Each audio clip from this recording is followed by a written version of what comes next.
So did you go directly from West Side? Like, did you have to audition for Snow White, or like, oh, they saw you in West Side Story, they're like, you're Snow White? West Side Story was kind of nowhere near coming out. We were about like 6 months away from release, and no footage had been seen. Rachel Zegler wasn't always a polarizing figure. In fact, her early days could have been ripped straight from a Disney fairy tale.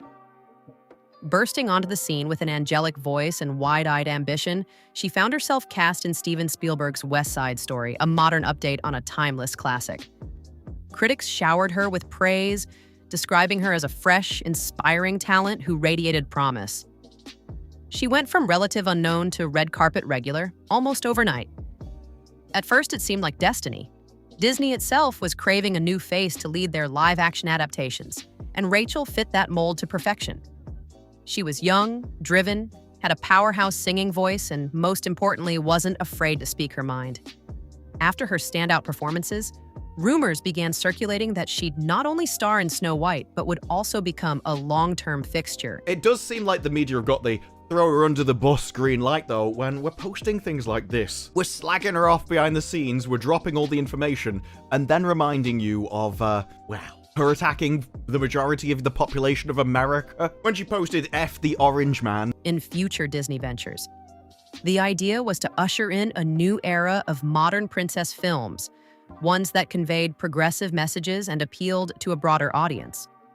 Insiders whispered about potential spin-offs and cross-franchise tie-ins, seeing in her a future brand ambassador with undeniable star power. Yet, as the months rolled on, a different side of Rachel started to surface, one that critics labeled hyper-woke and fans described as refreshingly bold. While many applauded her readiness to tackle issues head-on, there were pockets of the internet and entire demographic segments who found her approach abrasive. The real trouble, however, began when she applied that unfiltered candor to her Disney role. And that's where our story takes its first sharp turn. By the time Rachel had set foot on the Snow White set, her public persona was well on its way to becoming polarizing. Everyone expected a modern reimagining, but no one predicted how strongly she'd criticize elements of the original 1937 animated classic. Interviews began popping up in which she described the original storyline as weird for emphasizing the prince's role in Snow White's life. You know, the original cartoon came out in 1937, and very evidently so. There is a big focus on her love story with a guy who literally stalks her. Yeah. Weird. She joked about him being a stalker, a comment that sparked a fierce online debate. To some, she was a breath of fresh air, calling out antiquated plotlines and championing female empowerment. But to others, especially longtime Disney loyalists, it felt like a personal slap in the face. Was this the first official meltdown? Within hours of these interviews going live, hashtags like boycott Snow White caught fire on multiple platforms. Influential voices began critiquing Rachel for supposedly trashing the brand she was hired to represent. Fans of the classic film felt ridiculed, as though they were being told they were outdated for loving a simple fairy tale. Critics accused her of ignoring the original's historical context, that a story from 1937 might naturally reflect the norms of its era. Yet the more the controversy grew, the more Rachel seemed to double down. Additional interview snippets surfaced where she expanded on her critiques, even poking fun at the notion of true love altogether. You see yourself as the evil queen. You are not evil. You are not evil. You're a queen, but you're not evil. What was it like seeing yourself as the evil queen for the first time? We did not see the clip. For some, this was exactly what they wanted. A forward-looking, unabashedly outspoken star. For others, it was pure sacrilege. The internet fanned the flames, generating countless memes, video responses, and heated debates. Viewers were torn between admiring her courage to speak her truth and questioning whether she was deliberately alienating the audience she was supposed to charm. If online outcry was the first spark, the real blaze began when whispers spread that Disney itself was furious behind closed doors. The entire premise of Snow White was to pay homage to a cornerstone of the Disney empire, something that had resonated with families for generations. But now, in the eyes of some executives, the lead actress was undercutting the movie's nostalgic value at every turn. Multiple insider reports started claiming that the film's budget had ballooned, pushing it into the stratosphere of mega productions that simply had to succeed. Early projections pegged this live-action remake as a guaranteed box office juggernaut. After all, Beauty and the Beast and Aladdin had raked in money, largely due to a careful blend of classic charm and modern updates. Yet as new controversies surfaced, advanced test screenings didn't look promising. Just last week, the media and the shill influencers were trying to do everything they could to save Snow White from being a complete and total flop in the box office, and they failed miserably. This movie is already a complete and total disaster, and it is so bad that now even the media has to admit. And when final numbers finally crawled in, they were shockingly low. Amid this grim box office outlook, a rumor exploded across industry circles. Disney was looking into whether Rachel had broken certain clauses in her contract. These morality clauses, typical in major film deals, outline how personal conduct can impact a production's image. Did her statements disparage the property enough to invoke financial penalties? Could the studio theoretically demand she return bonus money or forfeit part of her paycheck? Suddenly, the word restitution was bouncing around. Speculations ranged from mild contract renegotiations to full-blown lawsuits. The idea that Disney might hold its star personally accountable for the film's underperformance sent shockwaves through Hollywood. While some saw this as an extreme measure, others argued that Rachel's negative remarks had inflicted real damage, driving away family audiences who had cherished Snow White for decades. One unconfirmed source even claimed top executives joked about billing her for every lost ticket sale. Whether meant in jest or not, the sentiment suggested a level of frustration rarely seen at the highest rungs of the Disney hierarchy. Then, just as gossip reached a crescendo, Rachel Zegler seemingly evaporated. No press appearances, no presence on social media, no interviews explaining or defending her position. Overnight, she went radio silent. This abrupt disappearance caught everyone off guard, prompting even more speculation. Crying on that stage. When am I not crying in public? It's so upsetting. Why were you crying? Oh my gosh, I saw the well, we didn't even see. We didn't even see, but I saw the logo and I went, that's my name. Snow White's up there. Was Disney orchestrating a forced retreat to protect what remained of the film's promotional campaign? Or was Rachel acting independently to shield herself from mounting criticism?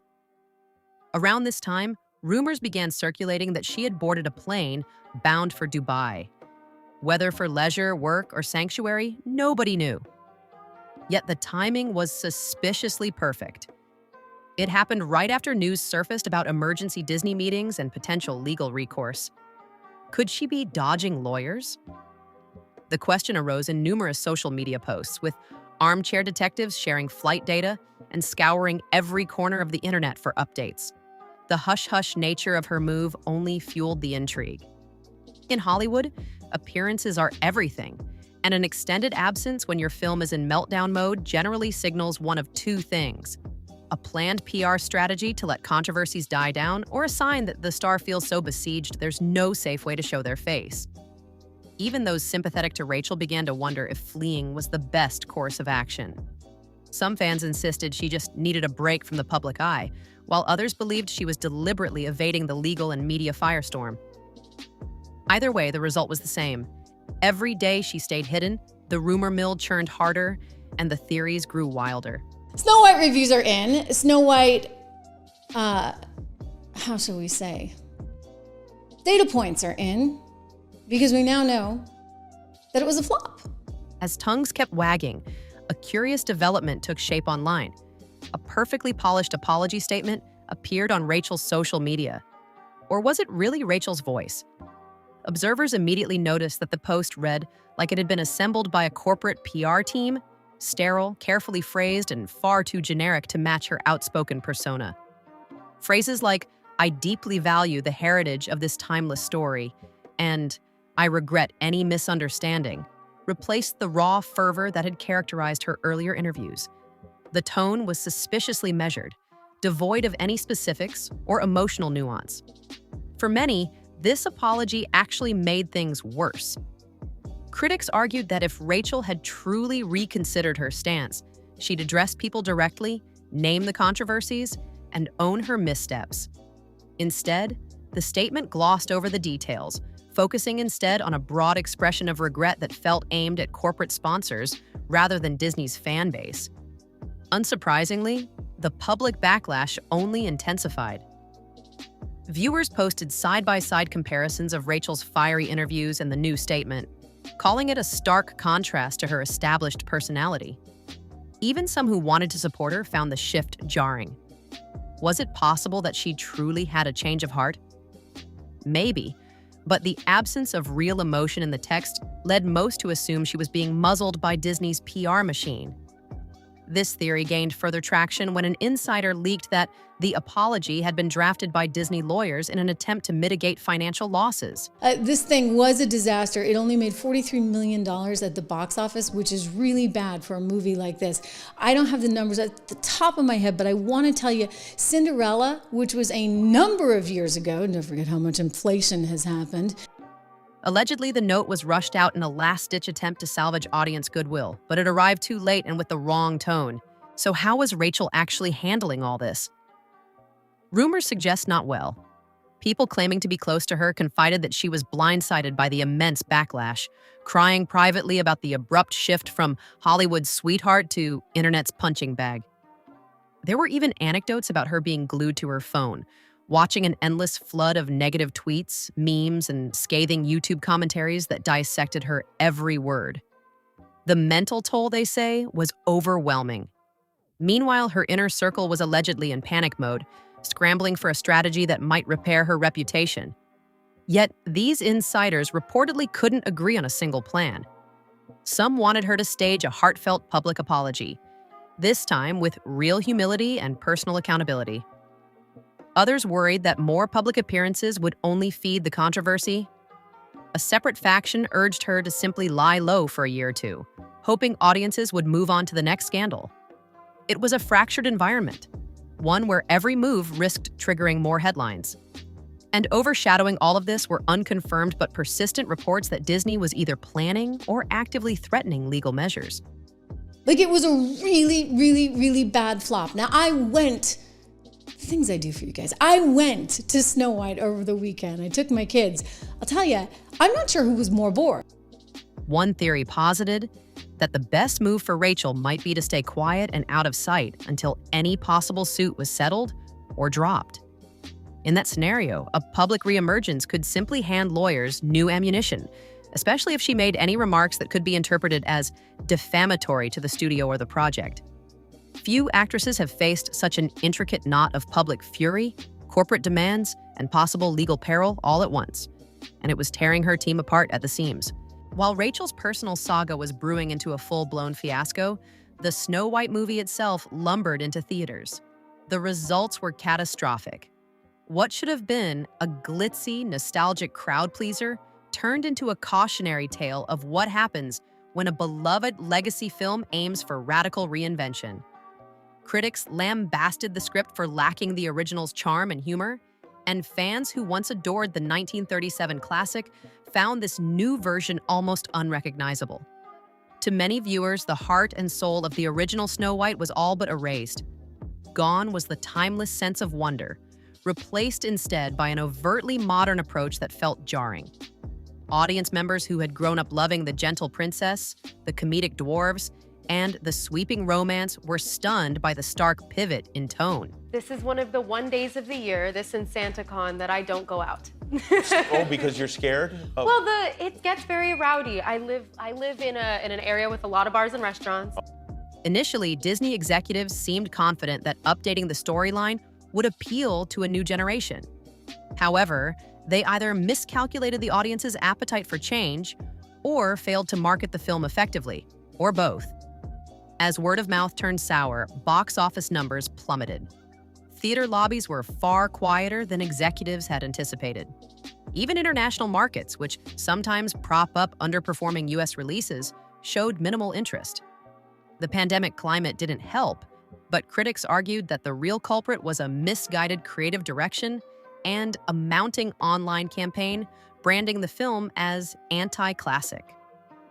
The meltdown was so profound that it quickly rose to the top of discussion threads on entertainment sites, overshadowing even other Disney controversies. Naturally, someone had to take the fall. While the film's writers and producers came under fire, the brunt of public ire fell squarely on Rachel Zegler. Her comments and interviews, repeated endlessly by outraged fans, became the central evidence of how a single star can ruin a film, or at least sabotage the audience's willingness to give it a chance. This wave of anger turned her name into clickbait gold, guaranteeing that every outlet wanted a piece of the meltdown. Snow White, the toe-curlingly terrible live-action remake, has bombed so hard at the box office that even Paul Tassi had to admit it. It got $43 million, and there are very few ways to spin that. Further fueling the negative press. Rachel Zegler's critics claim that her outspoken views on the original Snow White and past comments mocking certain political groups have irreversibly damaged the film's reputation. Yet supporters argue she's been made a scapegoat, pointing out that decisions about reinventing a beloved fairy tale usually come from studio executives, not just one actress. They note that Disney often updates classics and sometimes stumbles in the process, especially in today's hyper-reactive social media climate. Regardless, the fallout has left industry insiders uneasy. While some applaud Rachel's boldness, others worry her personal politics and confrontational approach could alienate the very audience Disney depends on. Oh my god, well, when you get to wear Sandy Powell, first of all, insane. And then you get to be lit by Mandy Walker and Nadia Stacey designed your hair and makeup. It's like the most incredible thing in the world. And then all of a sudden you open your eyes and you watch the playback, which I never do. Stories of her old tweets resurfacing have fueled further division, with some producers now rethinking future collaborations. To critics, she's become a cautionary tale, while fans see her as a talented performer caught in a ruthless PR storm. Speculation is rife that Disney might take legal action if it decides that Rachel's public statements triggered morality or PR clauses in her contract.